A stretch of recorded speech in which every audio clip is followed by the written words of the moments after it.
प्रिय विद्यार्थियों, हिंदी क्लासेज में आपका स्वागत है। हम सर्वनाम पढ़ रहे थे, जिसमें से हम सर्वनाम के 5 भेद विधिवत रूप से या विस्तार रूप से सर्वनाम के 5 भेदों का अध्ययन कर चुके थे। आज हम पढ़ेंगे सर्वनाम का 6ठा भेद, संबंधवाचक सर्वनाम। संबंधवाचक सर्वनाम। सबसे पहले हम ये जानेंगे कि संबंधवाचक सर्वनाम कहते किसे हैं, होता क्या है। तो यहाँ पर इसकी परिभाषा है, जहाँ एक सर्वनाम का संबंध दूसरे सर्वनाम के साथ प्रकट होता है, उसे संबंधवाचक सर्वनाम कहते हैं। यहाँ पर इसके पहचान चिन्ह हैं, जो, सो, जिसका, उसका।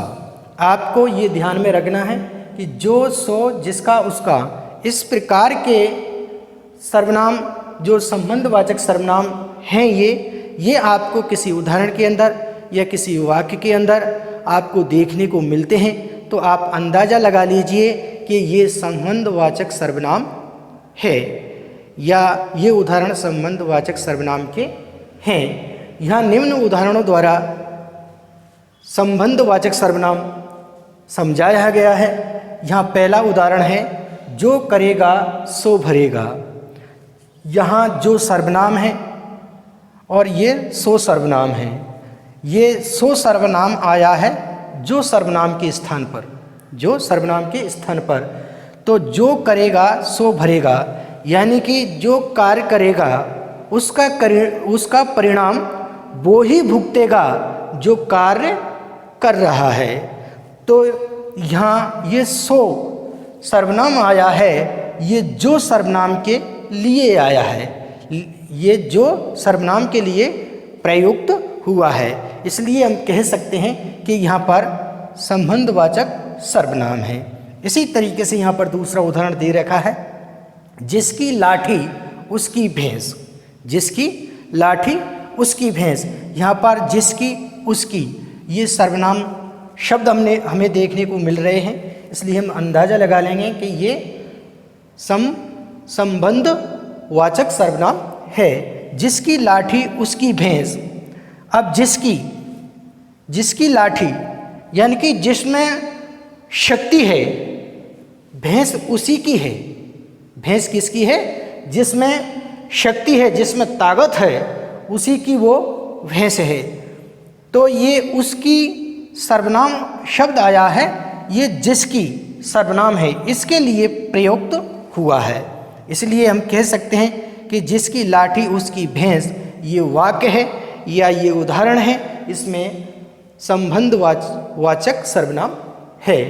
तीसरा उदाहरण है, यहाँ पर अन्य सर्वनाम भी हमें देखने को मिल सकते हैं, जैसे कि वह प्रतिदिन विद्यालय जाता है। वह प्रतिदिन विद्यालय जाता है, लेकिन उसका मित्र विद्यालय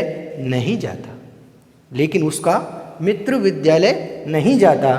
तो ये उसका यहाँ पर सर्वनाम आया है। ये उसका जो सर्वनाम है वह के लिए आया है। उसका जो यहाँ पर उसका सर्वनाम आया है, ये इसके स्थान पर प्रयुक्त हुआ है।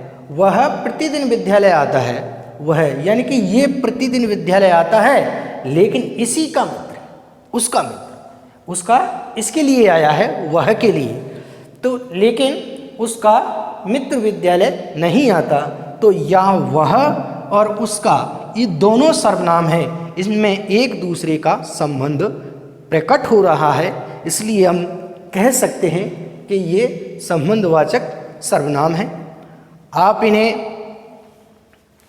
जो भी मैंने आपको सर्वनाम पढ़ाए हैं, इन सभी सर्वनाम के 6 भेदों को आप विधिवत रूप से विस्तार पूर्वक हम इनका अध्ययन कर चुके हैं। आप इन्हें अपनी उत्तर पुस्तिका में लिपिबद्ध करें, इन्हें याद करें, ताकि अगर परीक्षाओं में इससे संबंधित या इनसे संबंधित प्रश्न पूछे जाते हैं तो आप उनका बड़ी सरलता के साथ उत्तर दे सकें। आज के लिए इतना ही, शेष कल पढ़ेंगे।